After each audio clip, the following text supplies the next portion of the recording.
अस्सलाम वालेकुम। आज का मौजू है आँखों की हिफाजत कैसे की जाए और वो कौन सी टेक्निक्स हैं जिनको इस्तेमाल करके आप आने वाले वक्त में ऐनक के बगैर किताब पढ़ सकें। मेरा नाम है गुल MA और अगर आप इस बारे में मुकम्मल जानना चाहते हैं तो इस वीडियो को आखिर तक ज़रूर देखें। शुक्रिया। आपकी आँख में एक कार्निया होता है जिसमें रोशनी जाती है और एक आइरिस होता है जिसका रंग मुख्तलिफ हो सकता है, जैसे नीला, ब्राउन, सब्ज़ या काला। जब रोशनी लेंस से टकराती है तो आप फोकस करते हैं तो कोई चीज़ दूर है या नज़दीक वो आपको नज़र आती है, और अगर आप नज़दीक की चीज़ें देख सकते हैं तो आपका सिलियरी मसल यूज़ होता है, और अगर आप नज़दीक की चीज़ें नहीं देख सकते तो आपकी कंस्ट्रक्शन में प्रॉब्लम है। नज़दीक की चीज़ें देखने में आपकी आँख का मसल बहुत ज़्यादा इस्तेमाल होता है, यानी जब आप नज़दीक की चीज़ें देख रहे हैं तो आपकी आँख का मसल रिलैक्स नहीं है, और जब आप दूर की चीज़ें देखते हैं तो आँख के मसल रिलैक्स हालत में होते हैं। हम उनको परसकून कैसे कर सकते हैं, ये सबसे बड़ा सवाल है। हम उनको दूर और नज़दीक बार बार देखकर परसकून हालत में ला सकते हैं। जैसे आप जिम में जाते हैं वज़न उठाने के लिए, आप बार बार अपने जिस्म को हरकत करते हैं तो जिससे आपका जिस्म फ्लेक्सिबल हालत में आ जाता है। तो आज मेरा आपसे सवाल है कि आप ज़्यादा टाइम क्या देखते हैं, नज़दीक की चीज़ें देखते हैं या दूर की चीज़ें देखते हैं।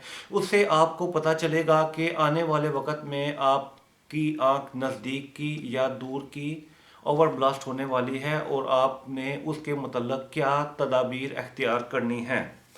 और दूसरा सवाल मेरा आपसे ये है कि आपने आसमान आखिरी बार कब देखा था और आपने उड़ता हुआ परिंदा कब देखा था। तो हो सकता है इस बात को काफ़ी टाइम गुजर चुका हो। अगर ऐसी बात है तो इसका मतलब है आप नज़दीक की आँख का मसल बहुत ज़्यादा इस्तेमाल कर रहे हैं और उसका बहुत ज़्यादा इस्तेमाल हो रहा है, जैसे आप बहुत ज़्यादा टाइम मोबाइल, टीवी, इंटरनेट इस्तेमाल कर रहे हैं।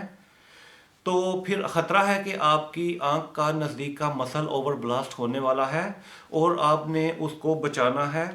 और ख़ासकर हमारे दौर के बच्चे जो कि ज़्यादा बाहर नहीं जाते और पूरा टाइम घर पर गेम, मोबाइल, टीवी और इंटरनेट करते रहते हैं, हमने उनका ख्याल करना है कि आने वाले टाइम में उनको नज़दीक की आँख का कोई मसला ना बन जाए और उनको ऐनक से बचाना है।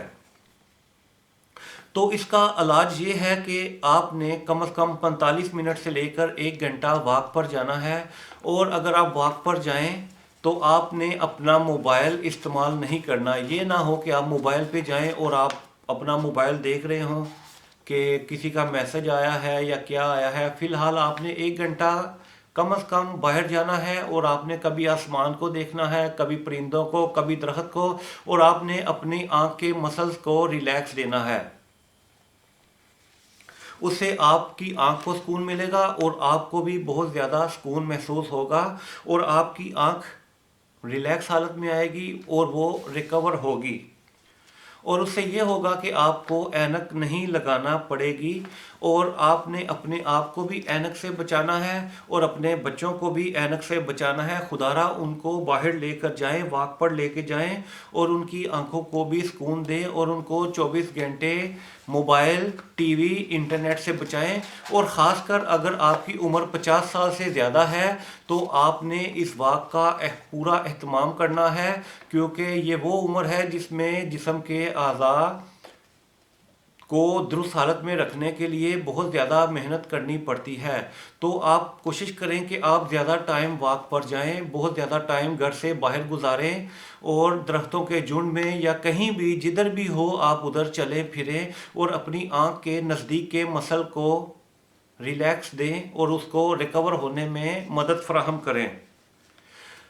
तो ये आज का टॉपिक था। उम्मीद करता हूँ आपको पसंद आया होगा। अगर आपको ये पसंद आया तो लाइक कर दें, शेयर कर दें।